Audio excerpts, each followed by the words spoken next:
자, 귀한 찬양에 감사를 드립니다. 하나님이 시온 성가대의 찬양을 기쁘게 받아주신 줄로 믿습니다. 우리 좌우에 계신 분들에게 인사하도록 하겠습니다. 오늘도 참 좋은 날입니다. 주님의 이름으로 축복합니다. 예수님 안에서 좋은 일이 일어납니다. 아멘.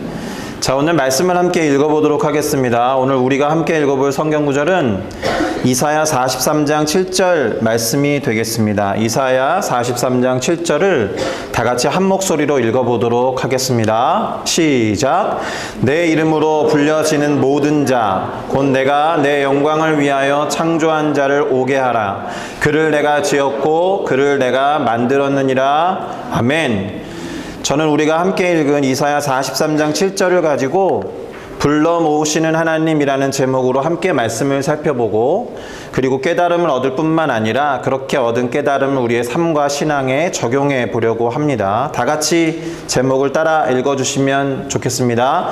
불러 모으시는 하나님, 불러 모으시는 하나님.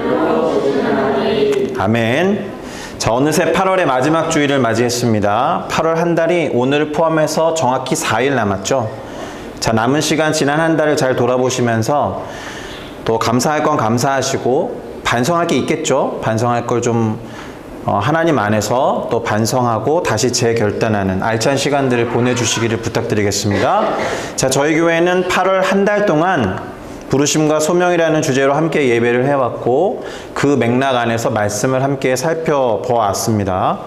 오늘이 이 주제로 드리는 마지막 예배가 되겠는데, 오늘은 특별히 당신이 사랑하는 백성들을 끝까지 불러 모으시는 하나님에 대해서 좀 알아보고자 합니다.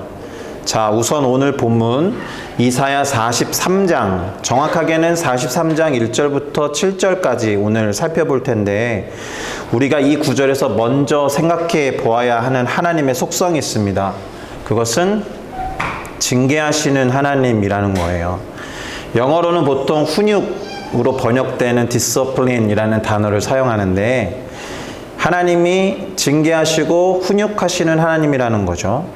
자, 오늘 본문이 놓인 이사야 43장의 그 앞장, 그러니까 42장의 마지막 부분을 읽어보면 하나님의 징계를 배경으로 이 43장에 놓여 있다는 것을 알 수 있을 거예요. 그러니까 그 앞장의 끝부분 이사야 42장 24절에서 25절을 한번 읽어보도록 하겠습니다. 제가 읽겠습니다. 야곱이 탈취를 당하게 하신 자가 누구냐? 이스라엘을 약탈자에게 넘기신 자가 누구냐? 여호와가 아니시냐? 우리가 그에게 범죄하였도다. 그들이 그의 길로 다니기를 원하지 아니하며 그의 교훈을 순종하지 아니하였도다. 그러므로 여호와께서 맹렬한 진노와 전쟁의 위력을 이스라엘에게 쏟아 부으심에 그 사방에서 불타오르나 깨닫지 못하며 몸이 타나 마음에 두지 아니하는도다. 자, 뭐라고 되어 있습니까? 이스라엘과 유대 민족이 하나님의 길을 따라가는 것을 원하지 않았다라고 되어 있습니다. 또 하나님이 주시는 교훈과 가르침을 따를 생각이 없고 순종하지 않았다라고 되어 있어요. 그러니까 하나님은 그들을 향하여 진노를 맹렬하게 발하신 거죠. 징계를 하신 것입니다. 그런데 재미있는 것은 그렇게 징계를 받고 있었던 이스라엘과 유대 민족이 자신들이 징계를 받고 있는 이유는커녕 징계를 받고 있다는 사실 자체를 인식하지 못하고 있었다는 거예요. 자, 그것을 어떻게 알 수 있느냐 하면 방금 읽었던 구절에서 사방이 불타오르고 있는데 깨닫지 못한다라고 되어 있고, 심지어 몸도 타고 있는데 마음에 그것을 염두에 두고 있지 않다, 개의치 않고 있다라는 거예요. 자, 그러니 그들이 하나님의 마음을 알 턱이 없죠. 징계하시는 하나님의 의중에 무엇이 있는지, 그 징계의 의미는 무엇인지를 알 턱이 없어요. 사실 징계 안에는 하나님의 마음이 반드시 담겨 있거든요. 거기서 얻어야 하는 깨달음과 통찰이 있어야 하는데, 징계의 이유도 모르고 징계를 받고 있다는 사실조차 모르니 하나님의 마음을 알 턱이 없죠. 자, 그렇다면 이렇게 징계를 행하시는 하나님의 마음이 무엇인지 우리는 좀 알아볼 필요가 있겠습니다. 과연 어떤 마음에서 하나님은 이스라엘과 유대 민족을 징계하시는 걸까? 아마도 그 징계의 동기에는 우리가 상식적으로 생각했을 때 알아차릴 수 있는 것들이 있습니다. 바로 사랑일 거예요. 맞습니다. 만약에 어떤 징계나 어떤 훈육을 행하는데 그 동기에 있어서 사랑이 없다라면 그것은 일종의 고문과 같습니다. 그것은 일종의 착취나 탄압일 뿐이에요. 그래서 사실은 징계를 통해서 어떤 깨달음을 얻는다라고 한다면 징계를 행하신 분이 어떤 마음에서 그 징계를 행하고 있는지를 이해하게 될 거예요. 저도 우리 어머니로부터 징계와 훈육을 받으면서 자랐습니다. 저희 세대는 매를 좀 맞고 자라는 것이 조금 지금 세대보다 훨씬 자연스러운 세대였어요. 지금도 기억나는 것이 있습니다. 총채라는 게 있습니다. 총채. 요즘 친구들은 이 물건이 무엇인지 모를 겁니다. 먼지를 터는 청소도구인데 왼쪽 여러분이 보실 때 왼쪽 그림과 같은 것을 총채라고 불렀습니다. 먼지를 터는 이 부분 말고 손잡이 부분으로 제법 많이 맞았던 기억이 있습니다. 그리고 오른쪽에 있는 빗자루의 손잡이로 맞았던 기억이 있습니다. 그러니까 저에게 총채와 빗자루는 청소도구가 아니었던 거죠. 저희 어머니로부터 훈육을 받고 가끔씩 맴매를 당하는 도구였던 거예요. 자, 제가 이렇게 말씀드리니까 제가 매만 때리는 아주 안 좋은 어머니 밑에서 자란 것처럼 비춰질까봐 저희 어머니를 변호하도록 하겠습니다. 저희 어머니는 마치 매만 때리는 그런 어머니는 아니셨어요. 항상 이 훈육이 끝이 나면 늘 안아주셨단 말입니다. 병 주고 약 준 건 아닙니다. 안아주시고 제가 왜 혼나야 하는지를 깨닫기를 바라셨어요. 그래서 다음부터는 그렇게 하면 안 된다라는 말씀을 늘 해주면서 엄청 많이 안아주셨습니다. 그리고 같이 울었던 기억이 있습니다. 그러니까 맴매를 맞을 때 아팠던 눈물과 어머님이 훈육을 마치시고 그 이유와 의미를 알려주시고 난 뒤에 제가 스스로 흘리는 눈물은 조금 달랐던 거죠. 진정으로 반성을 하게 되는 눈물이었어요. 매 맞고 나면 철이 조금 일찍 들었던 것 같아요. 다음부터는 조금 안 하려고 고민도 했던 것 같고. 자, 육신의 부모님도 자식을 사랑해서 이렇게 하시는데 하물며 하나님 아버지는 더 그러실 거라고 확신합니다. 믿으십니까? 사랑하는 당신의 백성을 위해서 그들을 바른 길로 인도하시기 위해서 징계를 허락하신다라는 거예요. 그분이 무슨 독불장군이고 뭐 엄청난 독재 권력을 갖고 있는 유일한 신이어서 사람들 막 착취하고 탄압하는 존재가 아니라면 저는 그런 하나님을 믿고 싶지 않거든요. 제가 믿고 알고 경험한 하나님은 정말로 착하시고 선하신 분이어서 그 징계에도 분명한 이유와 목적이 있다는 것을 저는 알고 있습니다. 자, 이와 같이 하나님으로부터 징계를 받는 상황에서 지금 이사야 43장을 맞이하게 된 겁니다. 아셨죠? 42장 끝 무렵에는 이스라엘과 유대 민족이 왜 징계를 받게 됐는지가 나와 있고 지금 43장으로 그 상황에서 넘어갔다라는 것을 기억해 두시고 43장 1절을 읽어보도록 하겠습니다. 역시나 제가 읽겠습니다. 야곱아, 너를 창조하신 여호와께서 지금 말씀하시느니라. 이스라엘아, 너를 지으신 이가 말씀하시느니라. 너는 두려워하지 말라. 내가 너를 구속하였고 너를 지명하여 불렀나니 너는 내 것이라. 아멘. 자, 한글 성경에서는 다소 그 표현이 매우 극적이지는 않습니다. 그런데 영어 성경만 놓고 봐도 먼저 살펴봤던 42장 끝부분과 43장 1절 첫 부분이 극명하게 달라진다라는 것을 알 수가 있습니다. 그 이유는 지금이라는 시간 부사 앞에 있는 but, 옆적의 접속사 but now로 시작하기 때문에 그래요. 징계를 받아서 지금 주변 민족으로부터 괴로움을 당하고 있고요. 그 다음에 또 나라가 망해서 여기저기로 흩어져 있는 민족이란 말입니다. 자, 그런 상황에서 그러나 지금 but now 하고 하나님께서 말씀을 시작하신다라는 것입니다. 바로 그와 같은 상황에서 우리가 징계를 당하고 있는 그 순간에 But now! 라고 말씀하시는 하나님의 음성에 귀를 기울이셔야 되는 거죠. 나 왜 이렇게 힘들지? 내가 뭐 잘못한 게 있나? 이렇게 돌아보는 것도 중요한데 바로 그때 But now! 너를 지으신 하나님이 뭐라고 말씀하시는지 귀를 기울이셔야 된다는 거예요.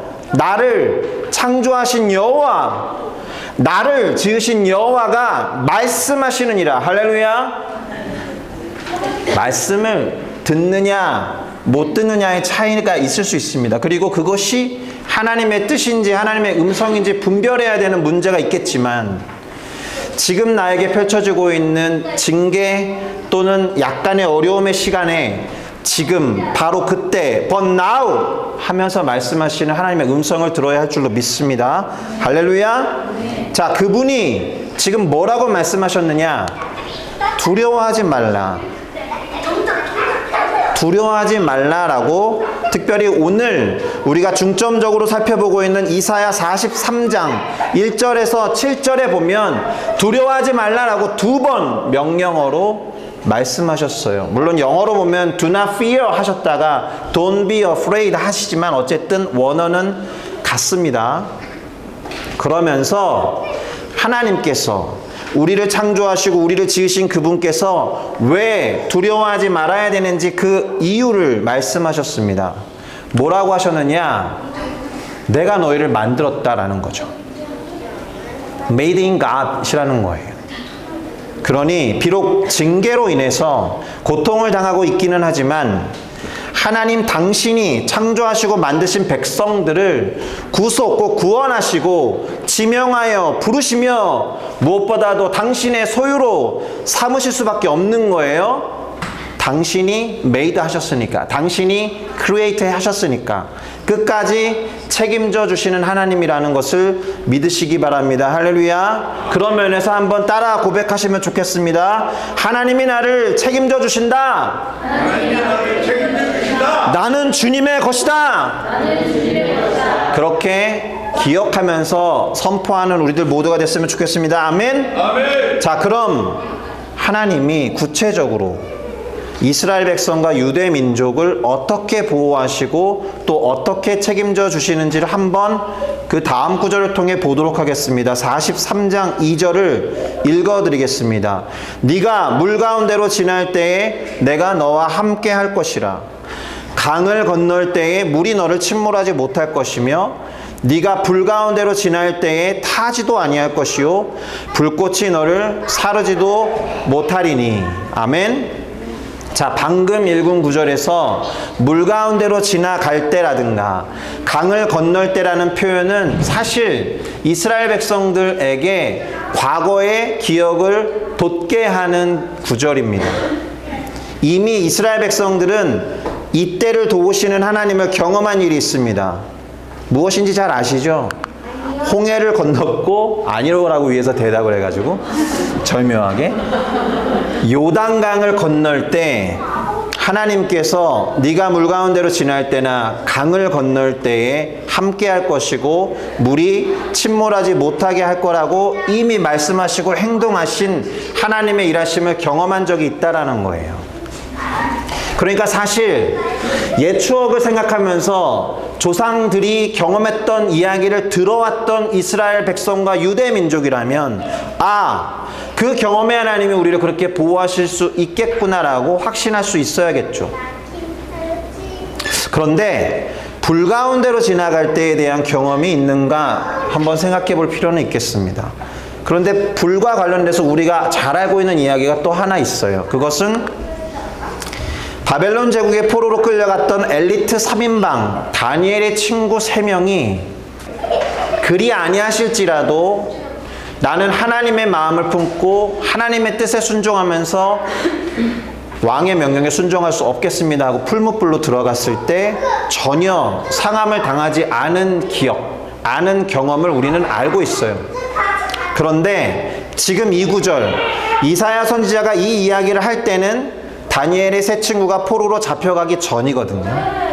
그러니까 이스라엘 백성과 유대 민족들이 불 가운데에서도 나는 보호를 받을 수 있겠구나라는 생각을 하기는 쉽지 않습니다. 물에 대해서는 조상들의 이야기와 조상들의 전승을 통해서 들어서 알고 있었지만 불에 대해서는 알 수가 없거든요. 자, 그렇다면 여러분 이런 생각을 해보셔야죠. 나는 이런 하나님을 경험했기 때문에 그 경험한 하나님과 똑같은 상황이 벌어지면 나는 믿을 수 있죠. 왜냐하면 그때도 그렇게 역사하셨으니까. 그러나 경험하지 못한 어떤 하나님에 대해서는 믿을 수 있을까? 믿을 수 있고 믿을 수 없고의 가장 큰 관건이 무엇이냐? 하나님과의 관계에 있습니다. 하나님과의 관계가 얼마나 친밀한가? 하나님과의 관계가 얼마나 최선인가?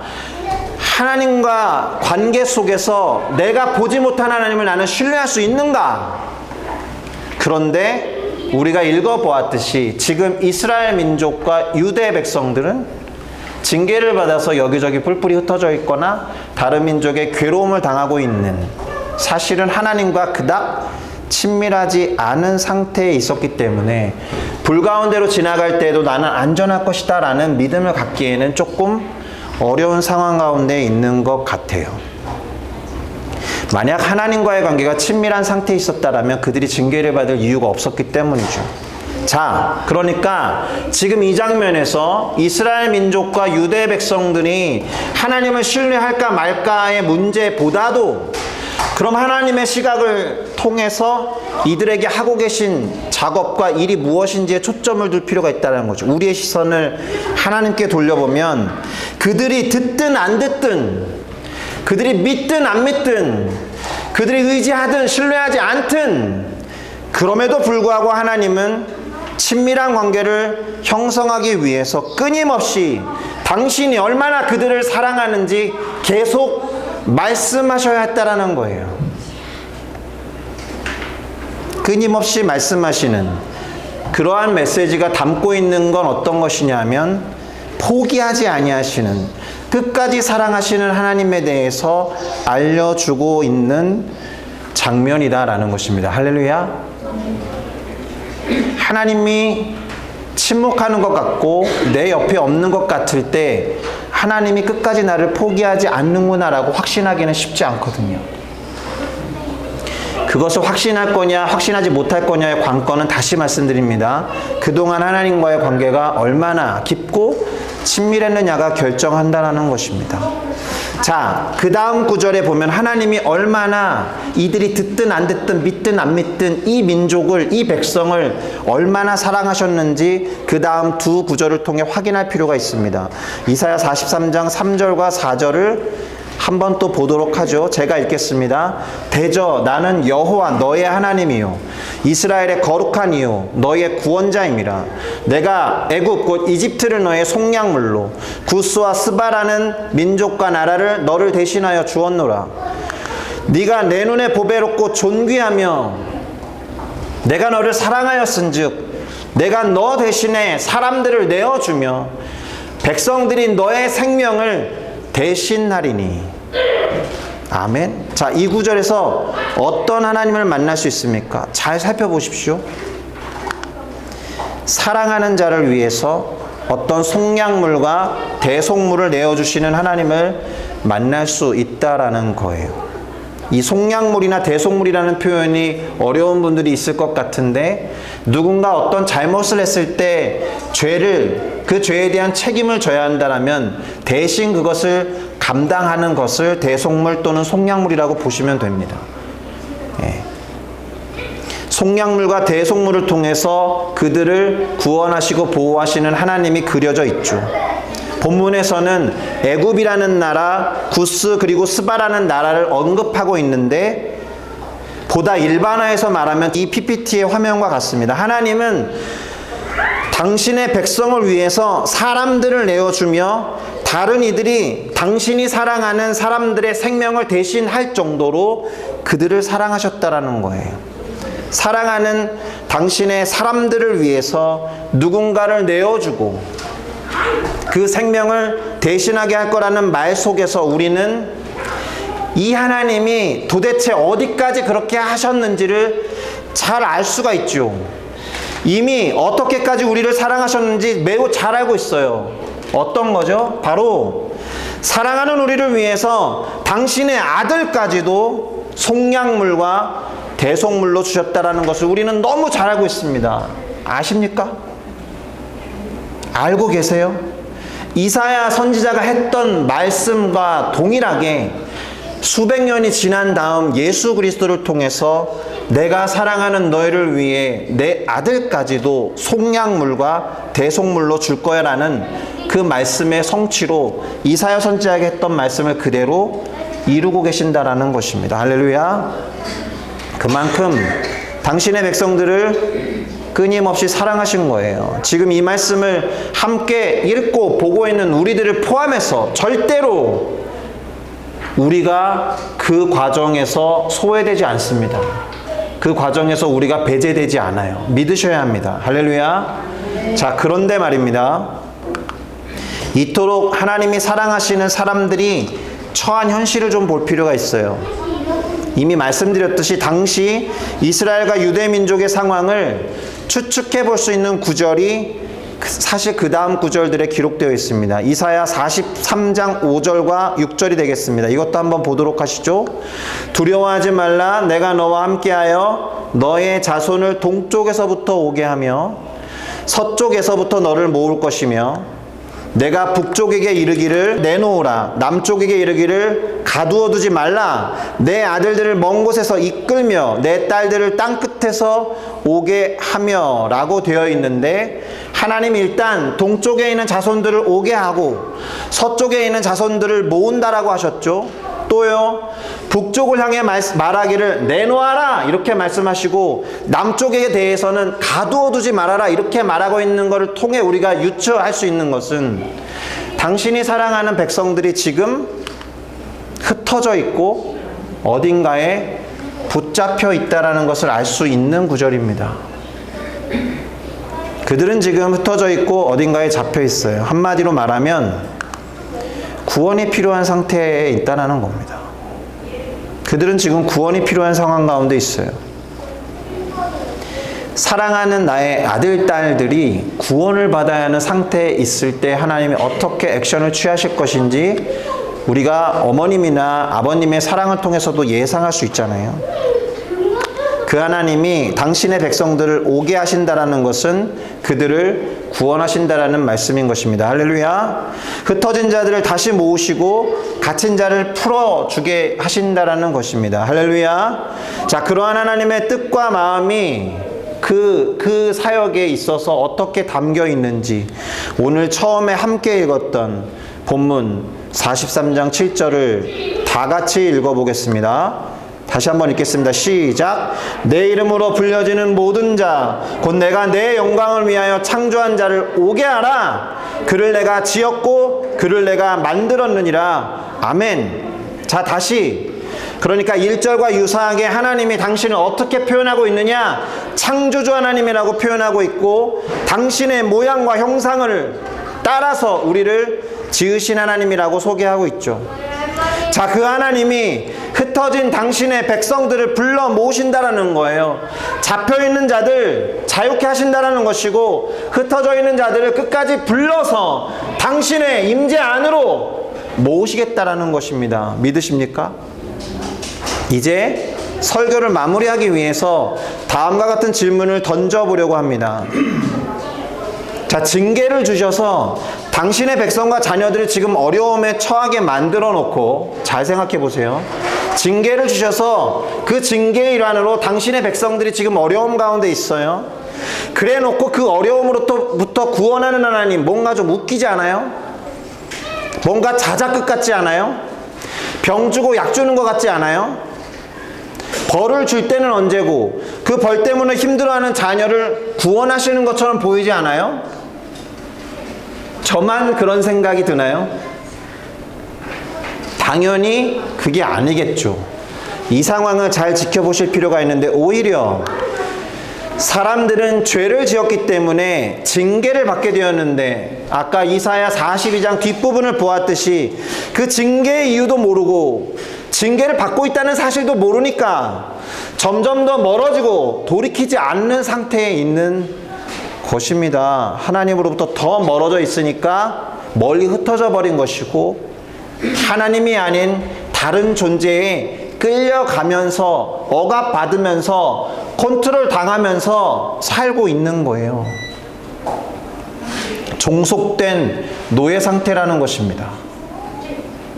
자, 그러니 더 멀리 갔다라는 건, 저 끝으로부터 하나님 불러올 만큼 더 멀리 갔다라는 건 하나님과의 관계로부터 멀어졌거나 끊어졌거나 단절되었다는 것이죠.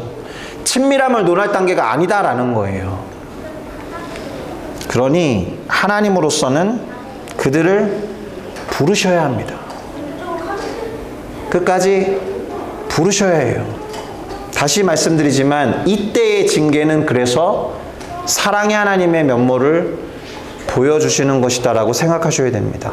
사랑하시니까 징계도 하시고 훈육도 하시는 거죠.